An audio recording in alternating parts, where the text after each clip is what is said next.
Welcome back to ఎంటెమ్ mystery. చాలా మంది నన్ను ప్రశ్నిస్తారు, బ్రదర్ ఏంటి 2028లో ప్రపంచం అంతమైపోతుంది అంటున్నారు, ఏంటి కామెడీ చేస్తున్నారా? 2028లో ప్రపంచం అంతమైపోవడం ఏంటి, అసలు ప్రపంచం ఎందుకు అంతమైపోద్ది ఏంటి అని చెప్పి చాలా మంది ఆఫీస్ అవనివ్వండి, బయట ఎన్విరాన్మెంట్ అవ్వండి, చుట్టుపక్కల తూర్పు అవనివ్వండి, బంధువులు అవ్వండి, ప్రతి ఒక్కరు అంటూ ఉన్నారు. మరి కొందరైతే నమ్ముతారు, కొందరైతే మ్యాక్సిమం ఎవరు నమ్మరు, కానీ మరి కొందరైతే నమ్ముతున్నారు. ఏదైనప్పటికీ నేను కొన్ని విషయాలు అయితే తెలియజేయాలి. ఎందుకంటే దేవుడు నాకు అనుగ్రహించిన కొన్ని విషయాలు, దేవుడు నాకు బయటపరిచిన కొన్ని విషయాలు నేను మీకు తెలియపరచాలి. అసలు ప్రపంచం నిజంగా 2028లో అంతమవుతుందా అని మనం ఆలోచించినట్లయితే, 2028లో అంతమవ్వాలి, లేదా ఇంకా ఎప్పుడైనా 2028 కాకుండా 2027, 2050, 60, 3000 సంవత్సరాలు, 5000 సంవత్సరాలు, 6000 సంవత్సరాలు, చాలా డబ్బులు అవ్వచ్చు. కానీ నేను చాలా విషయాలు గమనిస్తా ఉన్నాను. ప్రపంచవ్యాప్తంగా జరిగిన విషయాలన్నింటినీ బైబిల్ గ్రంథంలో మనము బాగా గమనించినట్లయితే చాలా మంది సైంటిస్టులకి తెలియని నిజాలు కూడా బైబిల్ గ్రంథం తెలియజేస్తుంది. మనం దాని గురించి మనం బాగా ఆలోచించినట్లయితే, ప్రపంచం నిజంగా 2028లో అంతమవుతుందా, అసలు ప్రపంచం అంతమవుతుందా అనే విషయం గురించి మనం తెలుసుకుందాం. మొట్టమొదటిసారిగా బైబిల్ గ్రంథం నుంచి మనం ఆలోచించినట్లయితే ప్రసంగి గ్రంథం 1 అధ్యాయం 4 ఒక మాట ఉంటుంది. చదువుకుందాం.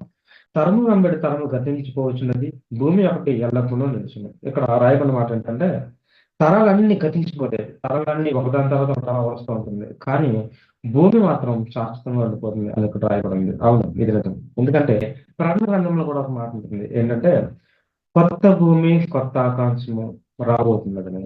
కొత్త భూమి కొత్త ఆకాశం. అవును, మనం ప్రపంచంలో చాలా విషయాలు గమనిస్తున్నాం. ఏంటంటే వాతావరణ పరిస్థితులు అవ్వండి, భూకంపాలు అవ్వండి, లేదంటే క్లైమేట్ చేంజ్, లేదంటే నేషనల్ డిజాస్టర్, తర్వాత మంచు కొండలు పడిపోవడం, లేదంటే పెద్ద పెద్ద భూకంపాలు రావడం, తుఫాన్లు రావడం, మరి ముఖ్యంగా అన్నిటికన్నా ముఖ్యంగా తెలుసుకున్న విషయం ఏంటంటే యుద్ధాలు, దేశాల మధ్య యుద్ధాలు ఇవన్నీ జరుగుతున్నాయి. వీటన్నిటి కూడా మనం గమనించినట్లయితే అసలు భూమి మీద ఎందుకు ఇలా జరుగుతుంది అని చాలా మందికి చాలా ప్రశ్నలు రావచ్చు. ఆ అన్నిటికంటే ముఖ్యంగా ప్రపంచము 2028లోనే ఎందుకు అంతమవ్వాలి? నేను మీకు ఒక విషయాన్ని తెలియజేయాలనుకుంటున్నాను. మనకు ధైర్యంగా అయితే నేను ఇంకా 2028 అని కొన్ని ప్రిడిక్షన్ ద్వారా నేను చెప్పిన మాటలు ఏంటంటే, ఇవన్నీ కేవలం ప్రిడిక్షన్స్ మాత్రమే. ఇవి ఖచ్చితంగా 2028లోనే ప్రపంచం అంతమైపోతుంది, లేదంటే 2030లోనే అంతమైపోతుంది అనే దానికి నిదర్శనం కాదు. ఎందుకంటే దేవుడు కూడా చెప్తున్నాడు, ప్రపంచం అంతమవ్వాలి, దేవుని యొక్క రెండో రాకడ ఆ త్వరలో రాబోతుంది. ఆ సమయము ఎవరికి తెలియదు, ఎప్పుడు వస్తారో కరెక్ట్ గా ఎగ్జాక్ట్ డేట్ అయితే ఎవరికి తెలియదు. కానీ ప్రపంచం అంతానికి ముందు కొన్ని విషయాలైతే జరుగుతాయని గ్రంథం రాయబడింది. మరి ముఖ్యంగా ప్రపంచం అంతానికి 7 సంవత్సరాల ముందు శ్రమ కాలం, మహాశ్రమ కాలం, 3.5 సంవత్సరాల శ్రమ కాలం జరుగుతుంది, ఇంకొక 3.5 సంవత్సరాల మహాశ్రమ జరుగుతుంది అని 7 సంవత్సరాల గురించి బైబిల్ గ్రంథంలో క్లియర్గా రాయబడింది. వాటన్నిటిని బట్టి నేను మీకు విషయాలు తెలియజేస్తున్నాను. ఏంటంటే ప్రపంచంలో జరగవలసిన విషయాలు 2028లో జరిగినా, ఎప్పుడు జరిగినా, 2050లో జరిగినా, 2060లో జరిగినా, ఎప్పుడు జరిగినప్పుడు కూడా ప్రపంచం అంతం అవ్వడానికి 7 సంవత్సరాల ముందు కొన్ని విషయాలు అయితే జరగబోతున్నాయి. ఈ 7 సంవత్సరాల ముందు జరగవలసిన విషయాల గురించి నేను తర్వాత మీకు 18 ప్రవచనాలు నెరవేర్చాల్సి ఉన్నాయి. ఈ 18 జరిగిన తర్వాతే ప్రపంచం అంతం అవుతుంది.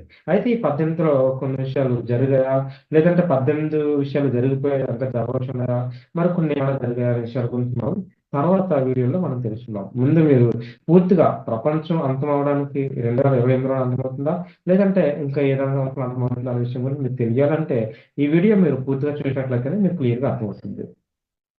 అయితే మనము లేఖన భాగంలో మనం గమనించినట్లయితే ఒక విషయం నేను మీకు తెలియజేస్తాను. అదేంటంటే మొట్టమొదటిసారిగా ప్రపంచం ఎప్పుడు అంతమవుతుంది అని ఆలోచించినట్లయితే నేను ముందుగా మనం చదువుకున్నాము ప్రసంగి గ్రంథం 1 అధ్యాయం 4 అన్నమాట. ఏంటది?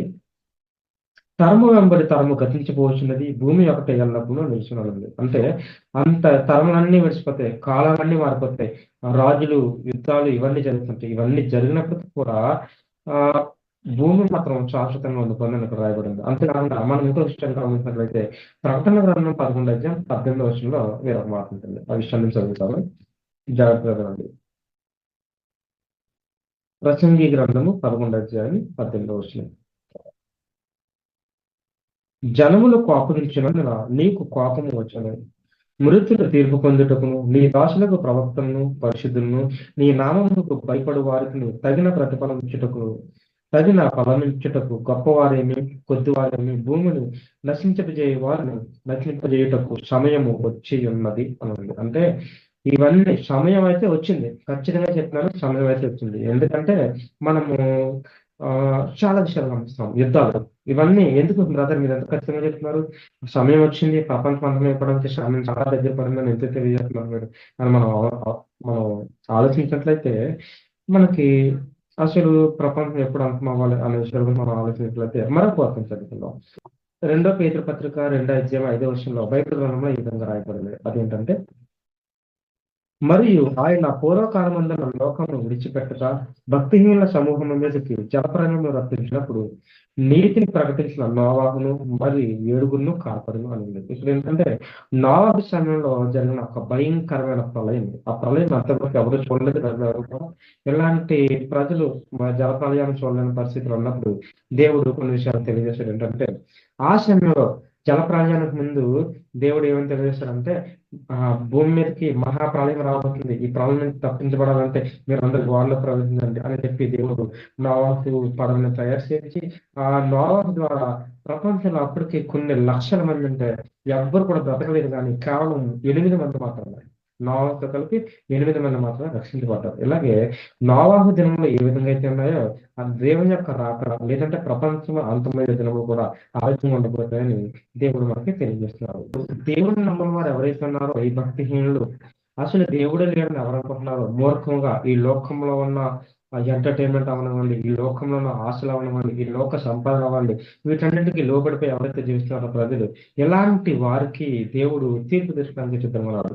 ఈ తీర్పు దినం ఖచ్చితంగా వస్తుంది. అది ఎప్పుడంటే తీర్పు దినం వచ్చే వరకు అగ్ని కొరకు నిలువ చేయబడిన వారు, ఇది అగ్ని కొరకు నిలువ చేయబడిన వారు అంటే అది అగ్నిగుండము. అగ్నిగుండంలోకి దేవుడు మనుషుల్ని పరివేయడానికి సిద్ధంగా ఉన్నాడు. ఎందుకంటే దేవుని నమ్మని వారు ఎవరైతే ఉంటారో వారందరినీ దేవుడు నరకంలో పడవేస్తారు.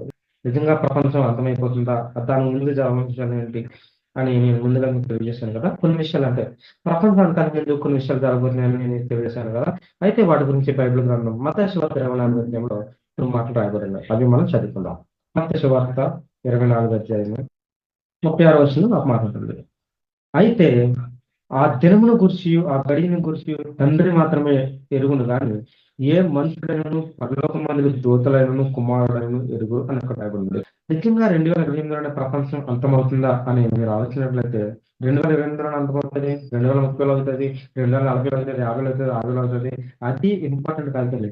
ప్రపంచం అంతమవడం మాత్రం ఖచ్చితంగా ప్రపంచం అంతమవుతుంది. అయితే 36వ వచనం మనకి ఒక మాట రాయబడింది. ఏంటంటే అయితే ఆ దినమును గురించి ఆ గడియను గురించి తండ్రి మాత్రమే ఎరుగును కానీ ఏ మనుషుడైనను పరలోకమందు ఈ దూతలైన కుమారుడైన ఎరుగునని రాయబడింది. ఎవరికి కూడా దేవునికి తప్ప, తండ్రి అయిన దేవునికి తప్ప ఇంకెవ్వరికి తెలియదు. ఏ సమయంలో రావాలో అదంతా ఆయన నిర్ణయించుకున్నాడు. అందుకనే ఇక్కడ మనం గమనించిన విషయం ఏంటంటే 2028 అంతమవుతుంది అనేది ఒక ప్రెడిక్షన్, 2030 అవుతుంది అనేది ఒక ప్రెడిక్షన్, 2020 అంతమవుతుందని చెప్పి గాబ్రియల్ యాంట్లీ అనే దైవజన్ తెలియజేశారు. 2030లో అంతమవుతుందని చెప్పేసి మరొక దైవజన్ 2040 అవుతుంది అప్పుడు. ఆ తర్వాత 2025 నుంచి భయంకరమైన సంగతులు జరగబోతున్నాయి. న్యూయార్క్ ప్రాంతంలో అవనమండి, లేదంటే చుట్టుపక్కల ఏ దేశాలు అయితే ఆ దేశాలన్నింటిలో అవనమండి భయంకరమైన పరిస్థితులు, యుద్ధాలు, భూకంపాలు జరుగుతున్నాయని చెప్పి చాలా విషయాలు మనం గమనిస్తున్నాం. అయితే వీటన్నిటిని బట్టి నేను మీకు తెలియజేస్తున్న విషయం ఏంటంటే ఈ యొక్క అంతరిక్షాన్ని, భూమిని, సముద్రం యొక్క జల ప్రళయాలను అవనివ్వండి, సముద్రంలో అవనివ్వండి, సమస్తాన్ని సృష్టించిన దేవుడు. ఆ విషయాన్ని ఎవరు మర్చిపోతుంది. ఇలాంటి సృష్టి కొన్ని సంవత్సరాలు మాత్రమే భూమి మీద మనుషులకి అర్హత. 6000 సంవత్సరాలు అని చెప్పి కొన్ని గ్రంథాలు రాయబడింది. 6000 సంవత్సరాల గురించి నేను మీకు ముందు వీడియోలో తెలియజేశాను. అయితే మరొక 1000 సంవత్సరాల పరిపాలన మనుషులకి భూమి మీద ఉండబోతుంది. దాని గురించి మనం తర్వాత తెలుసుకుందాం. 7వ వచనంలో ఇంకో మాట ఏంటంటే జనం మీదకి జనము, రాజ్యం మీదకి రాజ్యము వేస్తుంది. అక్కడక్కడ కరువులు, భూకంపలు, కరువులు, ఇవన్నీ వేదనలకు ప్రారంభం రాయబడింది. ఏంటంటే ఇవన్నీ వేదనలకు ప్రారంభం. ప్రపంచం అంతమైన ముందు ఈ భయంకరమైన పరిస్థితులు ఏంటంటే ఇవన్నీ భూకంపాలు వస్తాయి, కరువులు వస్తాయి, సునాములు వస్తాయి. ఇవన్నీ ఏంటంటే రాకడికి సూచనలు. ఇవన్నీ అంటే రాకడి సూచనలు. ప్రపంచం అంతా ముందు జరగబోయే భయంకరమైన సూచనలు. ఆల్రెడీ మనకి యుద్ధాలు చాలా ఇబ్బంది జరుగుతున్నాయి.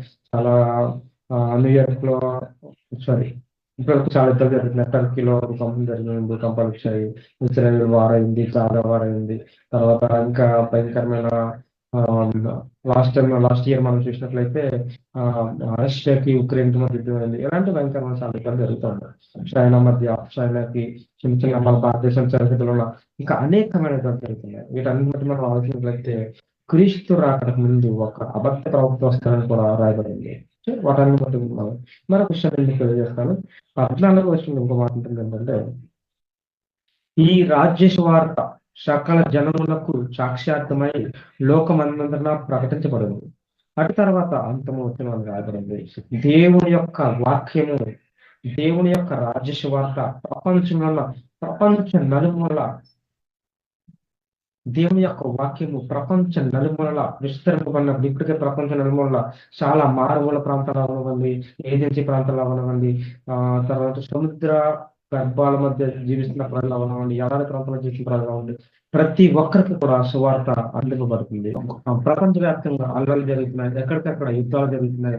రక్త సంబంధికులు చాలా మంది కొట్టుకొని చచ్చిపోతూ చాలా భయంకరంగా జీవిస్తున్నారు ప్రజలందరూ కూడా ఈ లోకంలో. ఇవి అన్ని కూడా ఏంటంటే దేవుని యొక్క రాకడకి చూస్తే రాకడ అనే విషయం రాకడ అని తెలియజేయడం కాదు, కానీ ప్రపంచం అంతానికి జరగవలసిన విషయాలు వీటన్ని బట్టి. అంతేకాక ప్రపంచ దేశాల మధ్య ఒప్పందాలు జరుగుతున్నాయి. దేశాల్లో ఉన్న ప్రతి పరిస్థితి మధ్య ఇజ్రాయెల్ దేశంలో ఉంది. తర్వాత రీసెంట్ గా జరిగిన గాజా ఇజ్రాయెల్ మధ్య యొక్క యుద్ధాల గురించి మనం గమనించినట్లయితే ఆ యుద్ధాలు జరుగుతున్నాయి, కరువులు వస్తున్నాయి.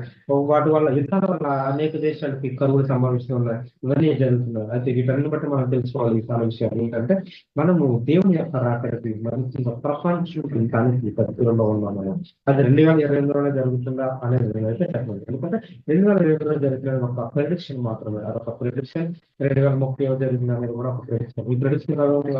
ఈ ప్రెడిక్షన్ ప్రకారం మనం ఏంటంటే, ప్రెడిక్షన్ 2022 జరుగుతుంది వాటి గురించి పక్కన పెడితే మనము అంతానే దగ్గరలో ఉన్న విషయం మాత్రం నాకు తెలుసుకుంటున్నారు చాలా మంది.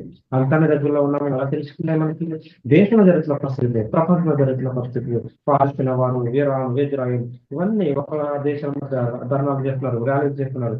ఇవన్నీ జరుగుతున్నాయి. ఎందుకు? వీటన్నిటి బట్టి మనం తెలుసుకోవాలి రాత్రికి మనము దగ్గరగా ఉన్నాము. రాత్రి కాదు, ప్రపంచం అంతానికి మనము దగ్గరగా ఉన్నాము. వీటన్నిటిని బట్టే బైబిల్ గ్రంథంలో ఒక మాట ఉంటుంది, ప్రపంచం అంతమయ్యే ముందు భయంకరంగా ఒక అబద్ధ ప్రవక్త బయటకు వస్తాడు అని, నేనే దేవుడు అని చెప్పుకుంటాడు, నేనే నన్నే పూజించండి, నన్నే ఆరాధించండి, దాని తెలియజేసినట్లుగా తెలియజేస్తాడని అనేక విషయాలు తెలియజేస్తాడు. ప్రకటన గ్రంథం 6వ అధ్యాయం మొదటి నుంచి 8వ వచనం మనం చదువుకున్నట్లయితే ఇందులో ఒక మాట ఉంటుంది. దేవుడు మొదటి నుంచి రాయబడింది. ఆ గొర్రె పిల్ల 7 ముద్రలో మొదటి దాన్ని చెప్పినప్పుడు నేను చూడగా ఆ 4 జీవుల ఒకటి రమ్ము అని గురుమంత స్వరంతో చెప్పబడింది. మరి నేను చూడగా ఒక్కడు ఎదుగో ఒక తెల్లని గుర్రం కనబడును, దాని మీద ఒకడు విల్లు పట్టుకొని తీసుకుంది, అతనికి ఒక కిరీటం ఇవ్వబడును, అతను జయించు బయలుదేరి నాకు రాయబడింది. అంటే ఏంటంటే ఒకడు ఒక తెల్లని గుర్రం మీద ఒకడు వస్తాడు, ఒక భయంకరమైన కొత్తడు అని ఇక్కడ ప్రకటన గ్రంథంలో ఉన్న 7 ముద్రలు, 7 పాత్రలు, 7 భయంకరమైన తెగుళ్ళు వీటన్నిటి గురించి మనకు తెలిసినట్లయితే ప్రపంచం అంతా నుండి ఎలాంటి విషయాలు జరుగుతాయి మనకి క్లియర్గా అర్థమవుతాయి. వీటి గురించి నేను ఇప్పుడైతే క్లియర్గా ఎక్స్ప్లెయిన్ చేయను, కానీ తర్వాత వీడియోలో నేను ప్రతి విషయాన్ని 18 రకాల ప్రవచనాలు ప్రపంచం అర్థమవడానికి ముందు జరగవలసినాయి. ఆ 18 విషయాల గురించి నేను మీకు తెలియజేస్తాను. అంతేకాకుండా మనము మరొక ముద్ర మనం చూసినట్లయితే రెండో ముద్రలో మరొక మాట ఉంటుంది ఏంటంటే, రమ్ము అని రెండేది చెప్పుతా వింటుంది. అప్పుడు ఎర్రనిదైన వేరొక గుర్రము బయలుదేరను, మనుషులు ఒకరికి ఒకరు చంపుకున్నట్లు భూలోకంలో సమాధానం లేకుండా చేయటప్పుడు ఈ గుర్రం మీద కూర్చున్న వారికి అధికారం ఇవ్వబడను, మరియు అతనికి ఒక పెద్ద కఠిన ఇవ్వబడను అని రాయబడింది. అంటే ఏంటంటే ఆల్రెడీ మనకి ప్రపంచంలో మనం చూస్తున్నాం, జనాలు చంపుకుంటున్నారు, కొట్టుకుంటున్నారు. దాన్ని బట్టి మనం ఏం అర్థం చేసుకోవాలి? రెండవ ముద్ర అనుకోబడుతుందా? రెండవ ముద్ర ప్రకారం ఇది ఎంత జరుగుతుందా అంటే ప్రపంచం అంతా ముందు ఇవన్నీ జరిగితే ఒక్కొక్క కొట్టుకుంటారు, చంపుకుంటారు. ఎర్రని కూడా మీద వచ్చే ఒకడున్నాడు అలా. ఆ ముద్ర విప్పబడినప్పుడు భూమి మీద ఒక రక్తము వెలుగుంటబడినట్లుగా ప్రపంచంలో అనేక మంది చంపబడతారు. ఇవన్నీ ఆల్రెడీ జరుగుతున్నాయి. ఎక్కడైనా దేవుని యొక్క సువార్త ప్రారంభించబడితే అక్కడ అనేక మంది చంపేస్తున్నారు. భూమి మీద ఎక్కడ మనశ్శాంతి లేకుండా తల్లి బిడ్డని చంపడం, బిడ్డ తల్లిని చంపడం, లేదంటే అన్నదమ్ముల మధ్య గొడవలతో ఒకరికొకరు చంపుకొని చచ్చిపోవడం, ఇలాంటి చాలా జరుగుతున్నాయి. వీటిని బట్టి మీరు ఒకసారి ఆలోచించండి, మనం ఇప్పుడు ఏ రోజుల్లో ఉన్నాము, మనం ఏ దినాల్లో ఉన్నాము అనే విషయం తెలిసి. అందుకనే ఇక్కడ రెండో మాట మనకి ఏంటంటే సమాధానము లేదు. ప్రజల మధ్య సమాధానం లేకుండా ఎవరి స్వార్థం కొరకు వారు బ్రతికి జీవిస్తున్నారు. వాటిని బట్టి మనం అర్థం చేసుకోవాలి మనము ఏ పరిస్థితుల్లో ఉన్నాము, ఏ దినాల్లో ఉన్నాము. అయితే మనం ఇప్పుడు ఎలాంటి పరిస్థితులు అంటే చాలా చాలా యుద్ధాలు జరిగినాయి కదా. ఇప్పుడు టర్కీ అవనివ్వండి, టర్కీలో జరుగు భూకంపాలు అవనివ్వండి, తర్వాత ఉక్రెయిన్ రష్యా మధ్య యుద్ధం అవనివ్వండి, ఇంకా రీసెంట్గా గాజా, ఆ, ఇజ్రాయెల్ మధ్య యుద్ధాలు, ఇవన్నీ చాలా విషయాలు మనం చూసాం. వీటన్ని మనం గమనించినప్పుడే మనకు తెలుస్తూ ఉంటుంది మనం ఇప్పుడు అంతానికి దగ్గరలో ఉన్నామని, ప్రపంచం అంతానికి దగ్గరలో ఉన్నామని. రెండు తీర్మానం రాసిన పత్రిక 3వ అధ్యాయం మొదటి నుంచి మనం 5 వచనాలు చదువుకున్నట్లయితే కొన్ని విషయాలు మనం గమనించాలి. ఏంటంటే అంత్య దినములో అపాయకరమైన కాలంలో వచ్చిందని తెలుసుకున్నాము. ఎలాగనగా మనుష్యులు స్వార్థప్రియులు, ధనాపేక్షులు, బెంకములాడేవారు, అహంకారులు, దూషకులు, తండ్రులకు అవిధేయులు, కృతజ్ఞత లేనివారు, అపవిత్రులు, అనురాగరహితులు, అతి ద్వేషులు, అపవాదులు, అజితేంద్రియులు, క్రూరులు, చర్చల ద్వేషులు, ద్రోహులు, మూర్ఖులు, గర్వంతులు, దేవుని కంటే సుఖానుభవం ఎక్కువగా ప్రేమించేవారు, పైకి భక్తి గల వాళ్ళ వల్ల ఉండి దాని శక్తిని ఆచరించిన వారిన ఎందురు ఇట్టి వారికి నిండుపడిన ఎందును అని. అంటే ఏంటంటే మనం చూస్తున్నాం. నేను ఆల్రెడీ మీకు చెప్పాల్సిన అవసరం లేదు, చదివినప్పుడే మీకు అర్థమవుతుంది. ద్వేషము, ప్రజల మధ్య ద్వేషాలు పెరిగిపోతున్నాయి, సమానం లేదు, ఒకరి మీద ఒకరు పగలు, ఒకరి మీద ఒకరు కర్షలు, నీవింత అంటే నేనెంత అని చెప్పేసి గొడవలు, యుద్ధాలు, తర్వాత దేశాల మధ్య జరుగుతున్న ఒప్పందాల్లో ఒకరికొకరు తగ్గింపు లేకుండా నీ దేశ సంపాదన ఎంత అయితే నా దేశ సంపాదన ఎంత అని చెప్పి కాంపిటీషన్ పెరిగిపోతుంది. ఇప్పుడు మనము ఆర్టిఫిషియల్ ఇంటెలిజెన్స్ టెక్నాలజీలో జరుగుతున్నాం. ఏఐ టెక్నాలజీలో ఈ యొక్క ఏఐ టెక్నాలజీ ఇదంతా చాలా భయంకరమైనది. ఎన్ని శాతం యొక్క క్రియలు సాధారణ మనల్ని భ్రమలో పెడుతున్నారు. ఆర్టిఫిషియల్ ఇంటెలిజెన్స్ అనేది ఒక భ్రమ, శాతం యొక్క క్రియలను బట్టి రీసెంట్ గా ఒలింపిక్స్ జరిగింది కదా. ఒలింపిక్స్ లో కూడా లాంచ్ చేసినప్పుడు ఇంట్రొడ్యూస్ ఒక పెయిన్ ఒక దూడని ఒక చూపించాడు, ఒక విగ్రహారంలో భయంకరమైన విగ్రహాలు జరుగుతున్నాయి. వీటన్నింటినప్పుడు అర్థం చేసుకోవాలి. 2028లో అంతమవుతుందా బ్రదర్ అంటే అది మీరు నమ్మండి నమ్మకపోండి. 2028లో అవుతుందని నేనైతే క్లియర్ గా కాన్ఫిడెంట్ 2028లో అంతమవుతుంది అని మాత్రం స్ట్రాంగ్ గా చెప్పడం కాదు. కానీ ప్రపంచం అంతమైతే అవుతుంది, దీని యొక్క రాకడికి దగ్గర మనమైతే ఉన్నామనే విషయంలో మాత్రం జాగ్రత్త. ఇది మాత్రమే మీరు జ్ఞాపకం తెచ్చుకుంది. ఎందుకంటే మన చుట్టూ అపవాది మన తెలియకుండా చాలా క్రియలు, మన చుట్టుపక్కల మన తలన అవ్వడం వల్ల, లేదంటే వ్యామోహము, స్త్రీ వ్యామోహం అనుకోండి, పురుష వ్యామోహం అనుకోండి, ఇలాంటి వాటికి బానిసలు అయిపోయి ప్రయత్నిస్తున్నారు ప్రజలందరూ కూడా. అందుకే వీటికి దూరంగా ఉండాలని దేవుడు ఏంటంటే వీటికి దూరంగా ఉండాలని ప్రజలను ఇవన్నీ మనకి తెలియజేస్తూ ఉన్నారు. జరుగుతున్న ప్రపంచంలో జరుగుతున్న ఈ పరిస్థితిని బట్టి చాలా అంటే చాలా జాగ్రత్తగా కలిగి ఉండాలి. అందుకనే దేవుడు మనకి ఒక మాటని జ్ఞాపకం తెచ్చున్నారు. ఏంటంటే 2 పేతురు రాసిన పత్రిక 1:7 ఒక మాట ఉంటుంది. నశించిపోవు సువర్ణము అగ్ని పరీక్ష వలన శుద్ధపరచబడుతున్నది కదా, దానికంటే అమూల్యమైన మా స్వార్థము ఈ శోధన చేత పరీక్షకు నిలిచినదే యేసుక్రీస్తు ప్రత్యక్షమైనప్పుడు మీకు మెప్పును మహిమయు తనకు కలుగుటకు కారణమైనది. అంటే నేను ఒక విషయాన్ని మనం జాగ్రత్త చదువుకుంటాం. మొదటి వాక్యం చదివినట్లయితే నశించిపోవు సువర్ణము అగ్ని పరీక్ష వల్ల శుద్ధపరచబడుతున్నది అని రాయబడింది. అంటే ఏంటంటే బంగారం తయారు చేసేవాడు, బంగారం తయారు చేసే ఆ వ్యక్తి ఎవరైతే ఉన్నాడో ఆ బంగారం తయారు చేసేవాడు ఏమంటాడు, దాన్ని బాగా కాల్చి, బంగారం తయారు చేసేవాడు బాగా కాల్చి దాన్ని శోధించినప్పుడు దాని నుంచి లేని బంగారం బయట తీయబడుతుంది. అలాగే ఈ లోకంలో ఉన్న మనుష్యులు, ఈ లోకంలో ఉన్న ప్రజలు ఎవరైతే ఉన్నారో ప్రతి ఒక్కరు కూడా ఈ లోక శ్రమలు అనుభవించాలి. శ్రమలు అనుభవించబడిన తర్వాత శ్రమ నుంచి జయించి వాటి నుంచి బయటకి ఎవడైతే వస్తాడో వచ్చిన వాడు దేవుని యొక్క రక్తము చేత శుద్ధీకరించబడి వాడు సువర్ణము అంటే దేవుని యొక్క శుద్ధ హృదయము కలిగి దేవుని రాజ్యానికి వారసులు అవుతాడు. కాబట్టి ఈ అంత్యకాల దినంలో జరుగుతున్న మనము ఈ యొక్క శ్రమను అనుభవించాలి, తప్పదు. దేవుడు అనుమతిస్తున్నాడు. ఈ శ్రమల నుంచే మనకి విజయాన్ని పొందుకోబోతున్నాడు. ఆ రీతిగా మీరందరూ రక్షింపబడాలి. అంతేకాదు 13వ వచనంలో వేరే మాట ఏంటంటే కాబట్టి మీ మనస్సు అను రథం పట్టుకొని దెబ్బలైన బుద్ధి గలవారే యేసుక్రీస్తు ప్రత్యక్షమైనప్పుడు మీకు దేవుడు కృప విషయమే సంపూర్ణ నిరీక్షణ కలిగి ఉండడం బాధపడింది. అందుకనే మనం ఏంటంటే మన యొక్క మనస్సాక్షిని చంపుకొనక దేవుడు మనకు ఇచ్చిన వాక్యాన్ని మా హృదయంలో ఉంచుకొని వాక్కు ప్రకారం మనం జీవించి రాకడకు దగ్గరగా ఉన్నాము. 2020లో అర్థమవుతుందని నేనైతే పాల్గొని చెప్పట్లేదు. ఎందుకంటే అది కేవలం ఒక ప్రెడిక్షన్ మాత్రమే. ప్రెడిక్షన్ 2028లో అవుతుందా? 2030లో అవుతుందా? 60లో అవుతుందా? 3000లో అవుతుందా? అనేది అది దేవుని చిత్తం. ఎందుకంటే ఆ సమయం ఎవరికీ తెలీదు. ఆల్రెడీ నేను వాక్య ప్రకారం మనం చదువుకున్నాం. మత్తయి సువార్త 24 అధ్యాయంలో. అంటే ఆ సమయంలో దేవుడికి మాత్రమే తెలుసు ఎప్పుడొస్తదనేది. మనం ఇవన్నీ ప్రెడిక్షన్ కాలంలో ఈ యొక్క మాయలో, లోకపు మాయలో మనం జీవిస్తున్న మనము ఈ శ్రమల్ని శోధించగలిగి వాటిని మనం జయించగలిగినట్లయితే వాటి నుంచి మనము తప్పించబడతాం. ఎలాగంటే ఆత్మీయతగా మనం జీవించినట్లయితే మనము ఆ శ్రమ నుంచి తప్పించబడతాం. ఆ విధంగా దేవుడు మనందరినీ దీవించి రక్షించాలనేది నా నిరీక్షణ. అందుకని నేను మీకు ముందుగానే ఒక విషయాన్ని తెలియజేశాను. అదేంటంటే దేవుడు ఒక భూమి ఈ యొక్క ప్రపంచంలో ఉన్న కాలాలు, తరాలు అన్ని నాశనం అయిపోతాయి కానీ భూమి మాత్రం ఉండిపోతుంది. అంటే భూమి యొక్క రూపురేఖలు మారవచ్చు. లేదంటే భూమిలో ఇప్పటివరకు మనం ఉన్న ఈ యొక్క ఈ భారతదేశం ఈ ప్లేస్‌లో లేదంటే వెస్టర్న్ కంట్రీస్ ఎలా ఉన్నాయి. ఈస్టర్న్ కంట్రీస్ ఎలా ఉన్నాయి.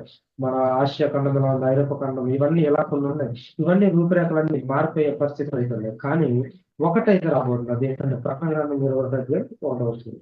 అంతటా నేను కొత్త ఆకాశమును, కొత్త భూమిని చూచెదను. మొదట ఆకాశము, మొదటి భూమి గతించిపోవాలి.